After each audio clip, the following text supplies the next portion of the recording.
How stupid can you be? Interesting question. And you've got to give it context to make it relevant. But when it comes to social media, when it comes to branding, when it comes to engaging with products, particularly toxic products, it is staggering how utterly stupid consumers can be. And by that, I mean you and me. I'm a consumer. So what's going on in the alcohol marketing space? Well, we've seen that version for a while, and it's been a really, really fascinating arena. Bombarded us for years, and the control in the marketplace for their product has been pretty much unfettered until the last probably 5 or 10 years, when there's been a lot of pushback from the civil society, public health, and NGOs like Dalgarno Institute. We would challenge the narratives that have been put into the marketplace that inform the way people behave, and particularly young people. Because the idea, of course, in a social media associated culture, where everything's about getting your message across quick, smart, savvy, and make the consumer feel like they're a clever operator. I mean, all this stuff was kind of exposed early days by Douglas Rushkoff, the documentary maker who kicked off with The Merchants of Cool, and then later on did an excellent expose called The Persuaders. Both documentaries I recommend everyone watch, particularly if you're between the age of 14 and 25. Really, really clever insights into just what the industry does to suck you in, use you up and spit you out, because essentially their product does just that. Now, of course, confirmation bias is part of everyone's world. We love what we love, and where we gravitate to the information and data that suits us, again, makes us feel good about our choices, and makes us feel good about the decisions we make. So I totally get that. Everyone's got a confirmation bias button.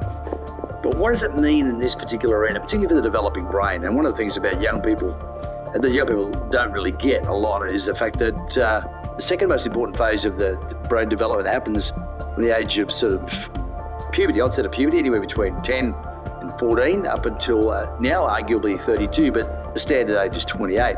So that particular arena, that 14, 15 year gap, that arena is incredibly vulnerable. The brain's incredibly vulnerable. And of course, we now know from the data between 95 and 98% of all addictions commence before the age of 30. So again, the developing brain is incredibly vulnerable. And of course, addiction-for-profit industries love that information, know it, and they trade off it.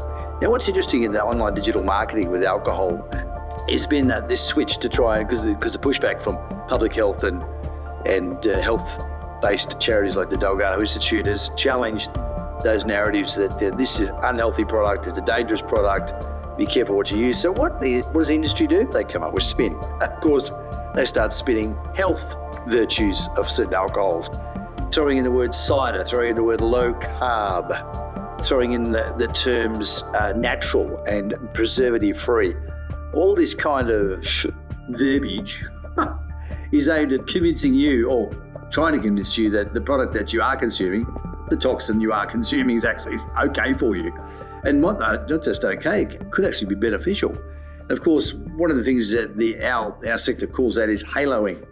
They're putting a nice halo around a product that is clearly not angelic on any stretch of the imagination. We've seen it with various products, which I'm not going to name. I'm not going to give them that kudos. You've seen it in the different beer ads, with ciders, with whatnot. And really, really what's fascinating is that when people don't question the narrative, when they don't actually give it a second look, then of course they fall for it. It's quite easy. And again, the confirmation bias. So what we're trying to do here today is just challenge that narrative and say, look, guys, have a think about this. There is no health benefits to alcohol, zero. Even the red wine issue that has been touted for so long, the research is coming in repeatedly. There's really next to no credible research that gives benefits for consuming alcohol, even in the red wine space.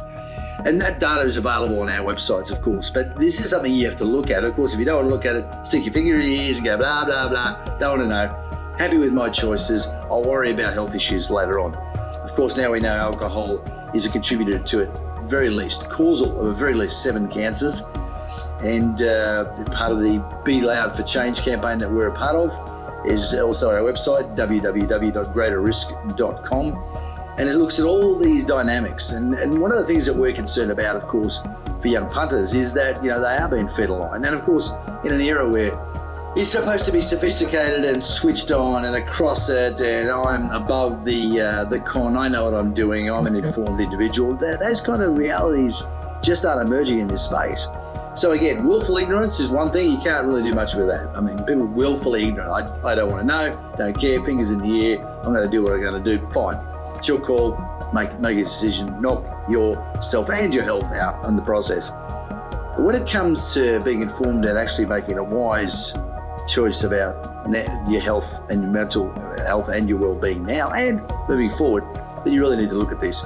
Digital marketing of alcohol is a real problem. The other thing that's interesting, where there's been a big push for introducing of health warning labels on alcohol, and they can be put prominently on the back or on the side or on the front. But what they found in the digital marketing space is those, of course, when they're presenting the product, the back of the bottle or the back of the can or the back of the product is not shown, just the front. So in the digital arena, the warning labels actually don't get a look.